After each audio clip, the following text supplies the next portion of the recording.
ვფიქრობ, პირველ რიგში ეს მხოლოდ მარვინ ვეტორთან ბრძოლა არ იყო, ასე ვთქვათ, ყველაზე მნიშვნელოვანი. ეს დაიწყო სმითთან ბრძოლის შემდეგ, უბრალოდ სმითის ბრძოლამდე.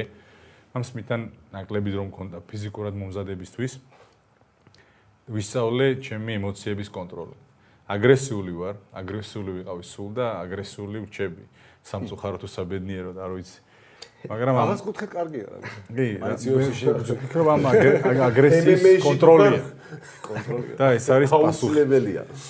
თავარი არის რომ შემეძლოს ეს ემოციები გავაკონტროლო, იმიტომ რომ იმასაც ხვდებოდი რომ 5 რაუნდია, გამძლეობა მჭირდება, ვეტორი არ არის ადვილი ოპონენტი, გამოძელე ბიჭია, რაც დაგვანახა, რა თქმა უნდა.